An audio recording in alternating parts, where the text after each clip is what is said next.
Back to my channel. आज RRB clerk mains का paper था जो कि कंप्लीट हो चुका है। और बात करें पेपर की लेवल की, तो जो पेपर का लेवल था वो इजी साइड नहीं था, बट हाँ मॉडरेट साइड आप कह सकते हो। मुझे पेपर इजी बिल्कुल नहीं लगा, और डिफ़िकल्ट इसलिए नहीं क्योंकि उसके जो कुछ सेक्शन थे वो इजी थे, इसलिए पेपर पूरा मॉडरेट था। और वीडियो शुरू होने से पहले आप लोग अपने टाइम बताना कि आपने कितने मतलब क्वेश्चन किए हैं और किस सेक्शन से आपने कितना कितना अटैम्प्ट किया है। ओके, सो बात करें मेरे पेपर की। फर्स्टली मैं आपको बताऊं, मुझे आज का पेपर थोड़ा सा मतलब लगा, उसका जो जीए सेक्शन था ना वो मुझे डिफ़िकल्ट लगा। मैंने अभी तक जितने मेंस दिए हैं, मुझे पता नहीं ये वाला पेपर थोड़ा सा लगा कि हाँ इसका लेवल था। और ऊपर से इधर मतलब जो मैंने इस बार जो थोड़े से तुक्के लगाए थे वो थोड़े से गलत चले गए, बहुत गलत गए, बहुत ज़्यादा। शुरुआत करते हैं हम रीजनिंग से। रीजनिंग में जो मेरे क्वेश्चन अटैम्प्ट है वो 34 है। रीजनिंग में एक लीनियर रो पजल आई थी, सम फेसिंग साउथ सम फेसिंग नॉर्थ, एक थी मंथ वाली, एक थी 9 बॉक्स थे और फ्लैट पजल्स थी, और एक थी सर्कुलर वाली थी शायद, हाँ सर्कुलर वाली थी, एक हाँ सर्टेन रो वाली थी। सर्कुलर नहीं था, सर्टेन रो वाली थी, जिसमें से पजल्स तो सारी सही थी। जो दिक्कत दिया, जो टाइम वेस्ट किया वो करा मेरा ब्लड रिलेशन में। लाइक लिटरली में मेरा 2 से 3 मिनट खा लिया, जिसकी वजह से जो एक मिसलेनियस क्वेश्चन थे और फिर एक डीएस था वो मेरा छूट गया। 3 डीएस थे, 3 या 4 सिलॉक्स थे आई थिंक, और एक मीनिंगफुल वर्ड था, और एक अल्फ़ाबेट वाला था कोई, और मशीन पुट था। मशीन पुट बहुत ईजी था, ये लार्जर डिजिट स्मॉल डिजिट ऐसे ही लगानी थी, मतलब ईजी था, वो बन जाता। जो मुझे रीजनिंग में डिफ़िकल्ट लगा वो लगा ब्लड रिलेशन। मेरे को मतलब टाइम वेस्ट हुआ, और ऊपर से मुझे लगा कि मैंने क्यों उठा लिया, क्योंकि मुझे पता नहीं बन ही नहीं रहा, उसमें बहुत अजीब आ रहा था। मेरे रीजनिंग में जो अटैम्प्ट 34 हैं। हालांकि जब मैंने और लोग के भी सुने थे तो मैंने पता मतलब पिछली बार मैंने देखा था 40 और 40 बहुत से लोग बोल रहे थे।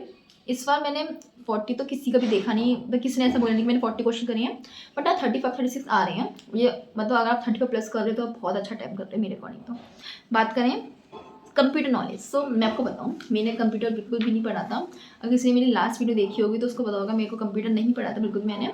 और मैंने जब मतलब रिजल्ट आया था उसके बाद ही मैंने 2 या 3 दिन कंप्यूटर की मैराथन लगाई, और उसमें से मेरे काफ़ी सारे क्वेश्चन आ गए।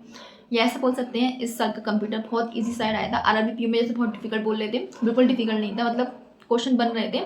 जो मुझे डर था कि मेरा सेक्शन ना रुके कंप्यूटर का, सो इस बार नहीं रुकेगा कंप्यूटर का सेक्शन, आई नो। 38 मैंने अटैम्प्ट किए हैं क्वेश्चन, एंड उसमें जो मैंने करा के चेक किए हैं तो इसमें काफ़ी सही है, मतलब बहुत सारे सही हैं और कुछ गलत है, तो देखेंगे कितने कब क्या नंबर आ रही हैं। बात करें जीए की, तो मुझे नहीं पता जीए में का मैंने कौन से मुहूर्त में टिक लगाए हैं। मैंने मुझे जो 2 ऑप्शन में लग रहा कि ये हो सकता है उसका अपोजिट उसका आंसर निकला है। मैंने इतने सारे क्वेश्चन में मुझे 2 में डाउट था, और पता नहीं जो मैंने चूज़ करा उसका अपोजिट हो गया। और ऐसे बहुत सारे क्वेश्चन है, फिर तो मैंने चेक ही नहीं करा कि मुझे नहीं करना चेकअप, क्योंकि नेगेटिव तो मुझे पता नहीं आएगा, बट बहुत नेगेटिव कटेगा। मैंने 33 क्वेश्चन किए थे, मुझे नहीं पता कितने सही होंगे। जीए का सेक्शन निकल जाए बस।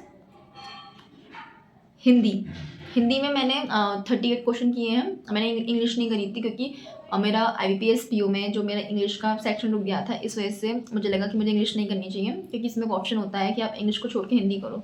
लेकिन जब मैंने हिंदी करी, ठीक है, और जब मैंने लोगों से पूछा आपने क्या करा, तो वो बोलते कि इंग्लिश बहुत ईजी आया था, और आई थिंक इंग्लिश ईजी आया भी था, क्योंकि मैंने यूट्यूब पर भी देखा था, बहुत से लोग बोल रहे थे।